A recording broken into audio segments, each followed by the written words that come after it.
नमस्कार मित्रांनो, वैष्णवी हगवण्याच्या अमनुष्य मारहाणीचे फोटो सध्या सोशल मीडियावर खूप व्हायरल झाले आहेत आणि ते आपण सविस्तर या चॅनलच्या माध्यमातून बघणार आहोत। चला तर मी सचिन नाईक आणि तुम्ही बघत आहात आपली राजनीती चॅनल। उपमुख्यमंत्री अजित पवार यांच्या राष्ट्रवादी काँग्रेस पक्षाचे पुण्यातील निकटवर्ती आणि मुळशी तालुका अध्यक्ष राजेंद्र हगवणे यांच्या अडचणीत मोठी वाढ झाली आहे। त्यांची धाकटी सून वैष्णवी हगवणे हिने राहत्या घरात गळफास घेतल्याने एकच खळबळ उडाली आहे। या घटनेनंतर राजेंद्र हगवणे हे सध्या फरार असून त्यांच्यावर सुनेला हुंड्यासाठी मानसिक आणि शारीरिक छळ करून आत्महत्येला प्रवृत्त केल्याचा गंभीर आरोप आहे। वैष्णवीचे वडील आनंद कसपटे यांनी दिलेल्या फिर्यादीनुसार वैष्णवीचे पती शशांक, सासू सासरे राजेंद्र हगवणे, नंदन आणि देर यांनी हुंड्यासाठी तिचा अंतोनात छळ केला आणि तिला क्रूर वागणूक दिली, ज्यामुळे ती तिच्या मृत्यूला कारणीभूत ठरली।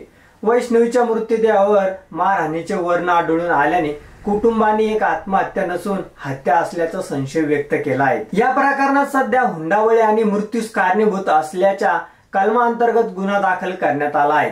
बांधवण पोलिसांनी दिलेल्या माहितीनुसार विषयरा राखून ठेवण्यात आला असून तपासात काही निष्पन्न असल्यास त्यानुसार कलमावाढ करण्यात येईल। दरम्यान वैष्णवीला अमनुष्यपणे मारहाण केल्यानंतरचे फोटो सध्या सोशल मीडियावर व्हायरल होत आहेत। या प्रकरणात राजेंद्र हगवणे, त्यांची पत्नी आणि मुलावर आत्महत्येला प्रवृत्त केल्याचा गुन्हा दाखल झाला आहे।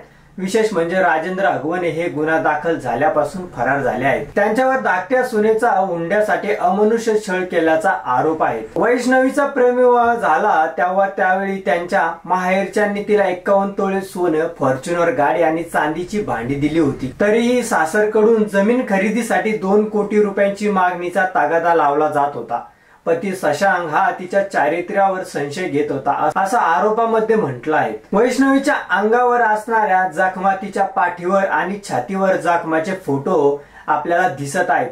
बेकार मारहाण त्या पोरीला झालेल्या आहेत। तिच्या शरीराच्या संपूर्ण भागावर अशा जखमा आहेत। तर तुम्हाला काय वाटतं हे आमच्या चॅनलच्या कमेंट बॉक्स मध्ये नक्की कळवा आणि व्हिडिओ आवडला असेल तर चॅनलला लाईक आणि सबस्क्राईब करा। धन्यवाद।